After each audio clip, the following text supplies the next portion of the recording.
সিকট এই পৃথিবীর বৃহত্তম এবং ভয়ঙ্কর কারাগার। আপনি কল্পনাও করতে পারবেন না এখানকার বন্দি মানুষরা কতটা বিপজ্জনক। আপনি কতজন মানুষের জীবন নিয়েছেন? 5 জন নাকি 10 জন? 50 জনের বেশি। আমরা আজ দেখতে চলেছি এই দুনিয়ার সবচেয়ে খারাপ মানুষদের।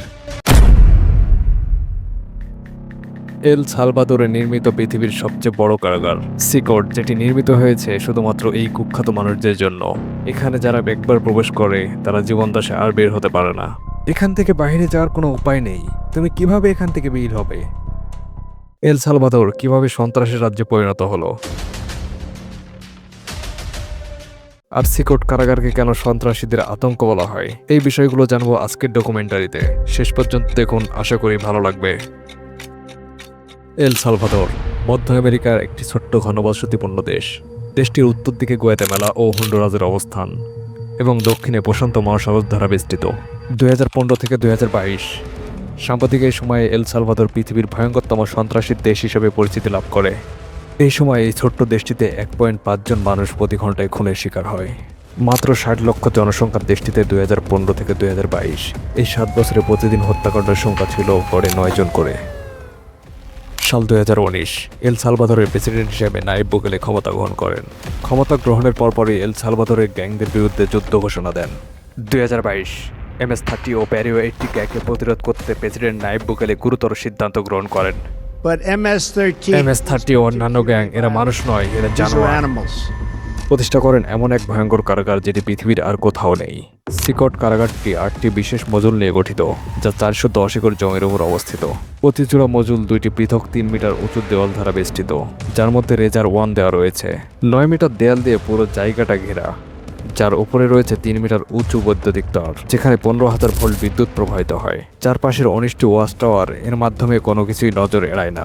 এই সম্পূর্ণ সিকিউরিটি শুধু পালানোর রাস্তায় বন্ধ করে না, বরং পালানোর চিন্তাও মন থেকে মুছে দেয়। এই পুরো এলাকাটি নিরাপত্তা দিতে 600 জন সৈনিক কাজ করছে। এখানকার গার্ডগুলো সবসময় মাস্ক পরে থাকে, কারণ তারা এখানে খুব ঝুঁকিপূর্ণ কাজ করছে। আর যদি তাদেরকে কেউ চিনে ফেলে তাহলে তাদের শহরে ভ্রমণ করা ঝুঁকিপূর্ণ হয়ে যাবে, কারণ এই গ্যাংগুলোর বাহিরে অনেক পরিচিত লিঙ্ক রয়েছে, তাই তারা পরিচয় গোপন রাখে।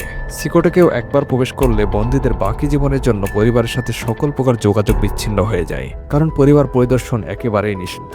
এটাও জানা গুরুত্বপূর্ণ যে বড় অভিযান পরিচালনা করার সময় কিছু নির্দোষ মানুষকেও এখানে বন্দী করা হয়েছে। এখানে নো কন্ট্যাক্ট নীতির কারণে তাদের পরিবারে কেউ জানে না তারা কোথায় আছে কিংবা আদৌ বেঁচে আছে কিনা। মাত্র 60 লক্ষ মানুষের দেশে সবচেয়ে বড় এবং ভয়ঙ্কর কারাগার তৈরি করা হয়েছে শুধুমাত্র এই ভয়ঙ্কর গ্যাংদের জন্যই। একসময় পুরো দেশে আধিপত্য বিস্তার করা এই গ্যাংগুলো 2022-এর পর থেকে নাটকীয় অভিযানের মুখোমুখি হয়। প্রেসিডেন্ট নাইব বুকেলের প্রশাসনের অধীনে মাত্র 16 মাসে 70,000-এর বেশি মানুষকে গ্রেপ্তার করা হয়। তারা জানে তারা কখনোই এই বিল্ডিং থেকে বের হতে পারবে না। এদের চেহারার দিকে তাকালে শূন্যতা বোঝা যায়। ভবিষ্যৎ নিয়ে এদের কোনো ভাবনা নেই কিংবা আশা নেই। প্রতি মজুলে বা সেলে 80 জন বন্দী থাকার সক্ষমতা রয়েছে। 80 জন বন্দীদের জন্য রয়েছে মাত্র 2টি টয়লেট। একই জায়গায় যেখানে তারা টয়লেট করে সেখানেই তারা গোসল করে। এখানে ঘুমানোর জন্য নেই কোনো গদি বা বালিশ।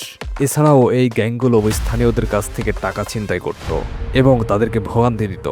বাইরে একে অন্যের এলাকায় প্রবেশ করা মানেই মৃত্যুর কারণ, কিন্তু এখানে শেষ নিঃশ্বাস ত্যাগ করা পর্যন্ত তাদের একসাথেই থাকতে হবে। অধিকাংশ বন্দীদের শরীরে এবং মুখে ট্যাটু থাকে, যা তাদের বৈশিষ্ট্য প্রকাশ করে। MS-30 গ্যাংয়ের সদস্যদের সাধারণত অক্ষর দিয়ে লেখা থাকে। অন্য গ্যাংয়ের সদস্যদের 80 বা 3টা 6 ব্যবহার করে থাকে, যার যোগফল 80।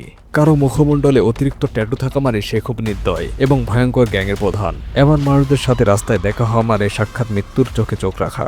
যদি কারো চোখের নিচে 3টি টিয়ার ড্রপ লেখা থাকে, তার মানে এই মানুষগুলো কতগুলো জীবন কেড়ে নিয়েছে তার কোনো হিসেব নেই। সিকট এমন একটি জায়গা যেখানে আপনি আসতে চাইবেন না, এমনকি দর্শক হিসেবেও।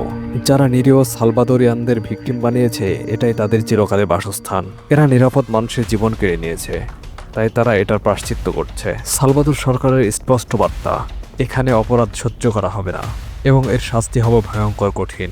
চরম বিশৃঙ্খলার কারণে একসময় সালভাদোর সবচেয়ে বেশি মৃত্যুহারের দেশ ছিল। সে সময় প্রতি 1 লক্ষ জনে 104 জন মৃত্যুর শিকার হতো। বর্তমানে যেটি 1 লক্ষ জনে মাত্র 2.5 জনে এসে দাঁড়িয়েছে, যা এল সালভাদোরকে পৃথিবীর সবচেয়ে সুরক্ষিত দেশগুলোর মধ্যে জায়গা করে দিয়েছে। শান্তি ফিরে এসেছে, এই ফলাফল অস্বীকার করার কোনো সুযোগ নেই। সিকটে বন্দী থাকা ভয়ঙ্কর গ্যাংয়ের সদস্যরা বেশি অংশই যুবক। আপনি কি মনে করেন 20 বছর পর এদের ভালো হওয়ার জন্য একটা সুযোগ দেওয়া উচিত? আপনার গুরুত্বপূর্ণ মতামত কমেন্টে জানান।